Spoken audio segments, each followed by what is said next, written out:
everybody. Today I'm going to be doing something a little bit different to what I usually do. It's not going to be so much talking about life or advice or personal things. I'm actually hoping to do sort of a series based thing on creepy sort of stuff, because I'm very interested in that. I'm very interested when people make those sort of videos, and I kind of would like to do the same.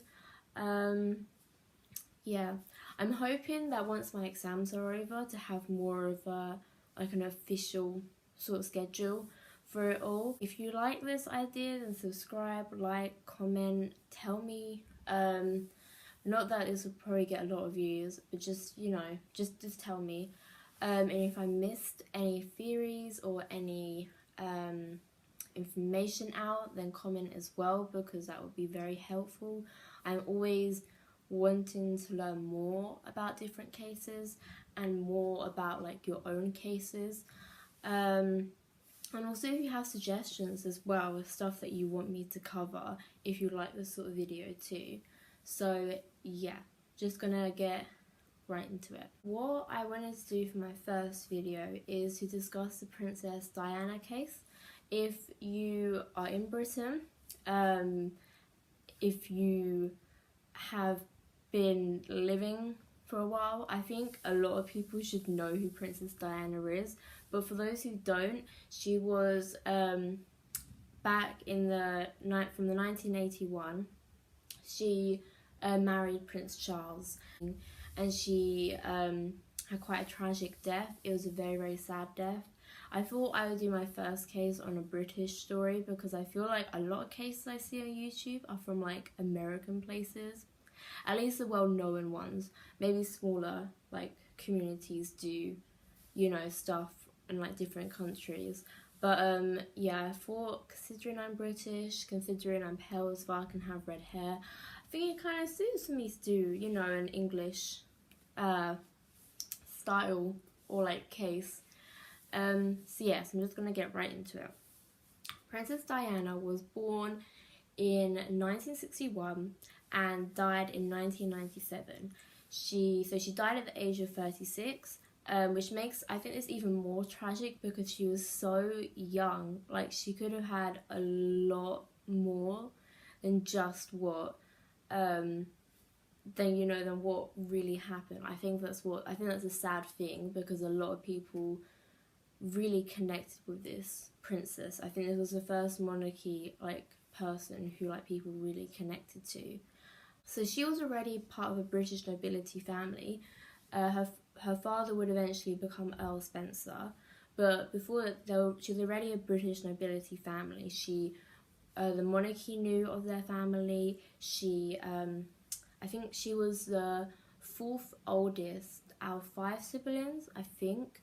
But she had 5 siblings, and yeah, she even got to hang out with Prince Edward and Prince Andrew. Like, she had the contacts, boo, you know. Not trying to be like, oh, I'm not so much into the whole serious sort of vibe. I feel like you've got to try and be upbeat with these sort of things, so I'm not trying to be rude at all. I'm just trying to make it more entertaining. I feel like with storytelling, you need to make it entertaining. And when she was 7 years old, her mum and her dad got divorced, and I think this hit her quite hard. Their relationship had been strained because they had been trying to get a male heir. This was during the 60s. It still was sort of a conservative period of time. Only the second wave of feminism had happened. So there wasn't really, the monarchy was still like very much like stick to the rules. You know what I mean? Like, stick to the rules. So yeah, and so she lived with her mum to begin with, and after a couple of years her dad fought for a custody battle, and he eventually obtained the right for her. During the early 1970s, her father remarried to someone called Rain, who's a countess of something. I'm not entirely sure, but she was a countess. And she, her and her stepmother, this is said in a lot of documentaries, they didn't get along very well.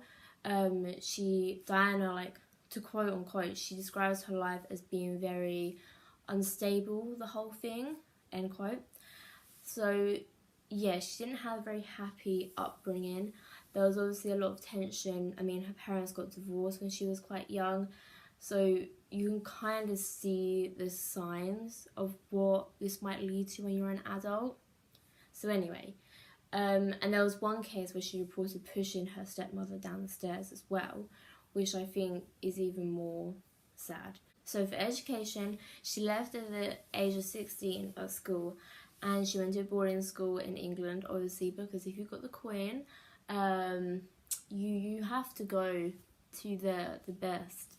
She actually failed most of her O-levels, which O-levels are equivalent to GCSEs of our time. So yeah, she was very shy as well until she left school, and she went to Switzerland for a finishing school. But during this time, at the age of 16, this is when she first met Prince Charles. Prince Charles is actually dating her older sister, Lady Sarah. So I think that's kind of awkward to have like your older sister dating someone and you kind of slide in like a sneaky little fox and be like, you know what I'm saying? But anyway, from age of 16, she lived in London in a flat with a couple of her school friends because her mum had bought her a flat. Then eventually at the age of 18, I think this is when they had started rumoured to be together. And she got hounded a lot by the press, and she was actually the first royal bride to have a paying job before the engagement with Prince Charles. She worked as a preschool teacher, she did some cleaning jobs, she worked as a youth dance teacher. So she did a lot. She was quite independent. Maybe not so much that her mother bought her flat, but she was independent for what her title was. In 1980, this was when their relationship had become a lot more official. There was a 13 years difference between the couple, which I think if you put that context in like today's society, people would have like seen it in a much different light. I think it's very ironic, because a lot of people, if they heard like an 18-year-old and a 31-year-old got married and got together, then yeah, I think, you know, that probably led to a downfall as well, just because of the age difference, because it is like a whole like decade apart from them. But some people make it work and some people don't. So there were 13 years difference, and then they were like in 1980 it was officially set that they were dating. Then he proposed in 1981. So again, very, very quick. They got married in July, I think, in 1981. So yeah, again, very, very quick. And then she got pregnant, who was going to be Prince William at the time, in November 1981. So a lot happened in just 1 year. I mean, people nowadays are so slow. They would never do any sort of commitment. It's really, I think Prince Charles was very rushed, honestly. The Queen liked Princess Diana and was just like, just go for it, because he was 31 and they needed an heir to the throne. That's how it works with the monarchy, unfortunately. So yeah, so I think that's why it happened so fast, just because of that. But at the age of, when she was 12 weeks pregnant with Prince William, Princess Diana actually fell down some stairs and she was severely bruised, but the baby was fine. So it was all okay, she was just bruised.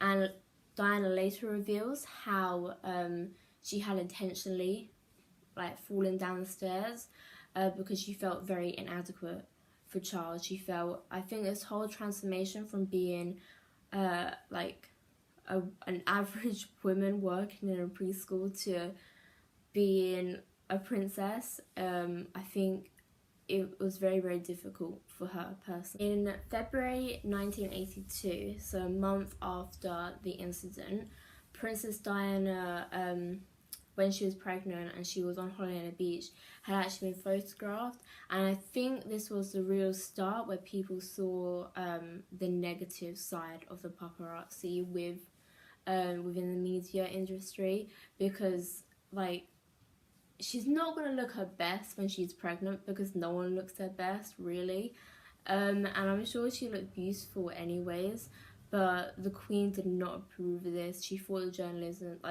were like, it was a really awful thing for them to do, and I think this was like a starting point for how bad and how invasive they were to her privacy. In June 1982, Prince William was born, and then in 1984, Prince Harry was born. During the pregnancy of Prince Harry, Princess Diana felt closest to Charles at this point, but I think after Prince Harry is when the extramarital affairs had begun. Princess Diana was a very unconventional royal parent. She didn't want a royal baby nanny. She decided to work her schedule around their school time. She tried to take them to school as much as she could. She chose their first names. She chose their schools. I think I even read somewhere that she took them to McDonald's.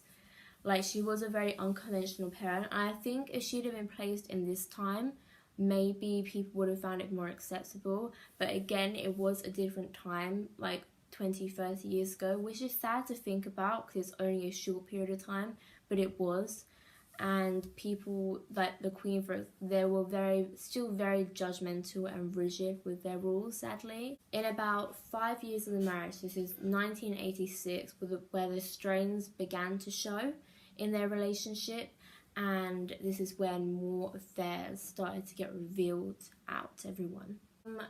From 1986, this is when Charles had resumed his relationship with Camilla. It is rumoured that it did start before. There have been rumours that it started even from the beginning. But Camilla was someone he had formerly dated before Princess Diana. I think, like, to start off with, but he couldn't be with her because she was a divorced woman. And the Queen did not approve of that at all. Even when they got married later on, the Queen didn't attend their wedding. So yeah, you can, very, very stubborn, Her Majesty. But I think because of the time and because of the reputation of the monarchy, I think a lot of people as well were speculating whether they even needed a monarchy, maybe. So I think she didn't want to further, fuel the argument more. So in 1989, this is when Princess Diana confronts Camilla about the affair at a friend's birthday party. So I think Princess Diana was always aware of their love. She claims later on in a quote that, well, there was 3 of us in this marriage, so it was crowded, end quote. So she was very aware of Charles' feelings for Camilla to start off with. When you're 18, you are kind of naive when you fall in love, and because of the amount of pressure there would have been on her as well, you can kind of understand her perspective of things. In 1992, this is when Princess Diana first published a book, Diana in Her True Words. This contains details of her suicidal phases and her eating disorder. She suffered with bulimia very heavily, and was, I think, very heavily when she was pregnant as well, which is obviously a very dangerous thing to happen. But yeah, she it's sad to hear. I think, especially because 30 years ago, mental health wouldn't have been considered as that much of a big deal as it is nowadays. So yeah, I think it's just the wrong time period for her, which is a sad thing. In 1992 and 1993, the press have released recordings of the alleged affairs that both Charles and Diana had.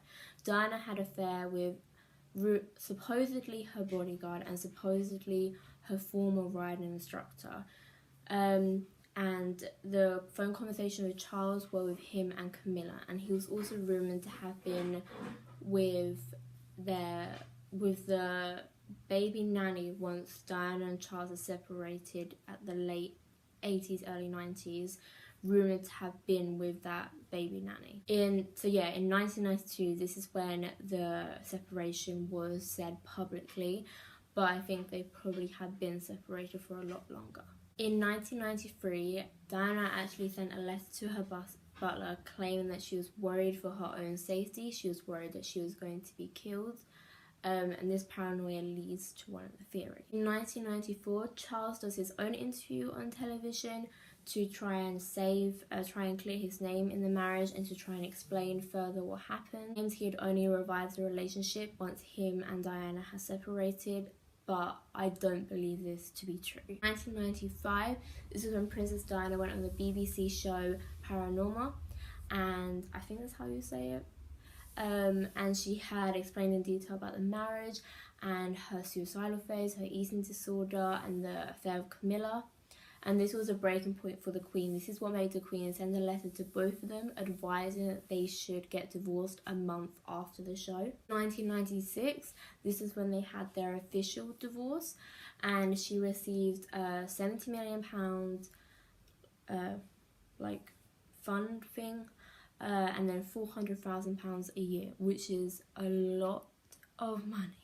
During this time, during the 90s, Diana had, I think the late 80s, Diana had become very well known with causes such as AIDS and the landmines, and this is what set her apart from most other monarchy members. She actually went into an AIDS section of the hospital and went to touch them and things like that, because the myth back then was that if you touch someone with AIDS, you would catch it.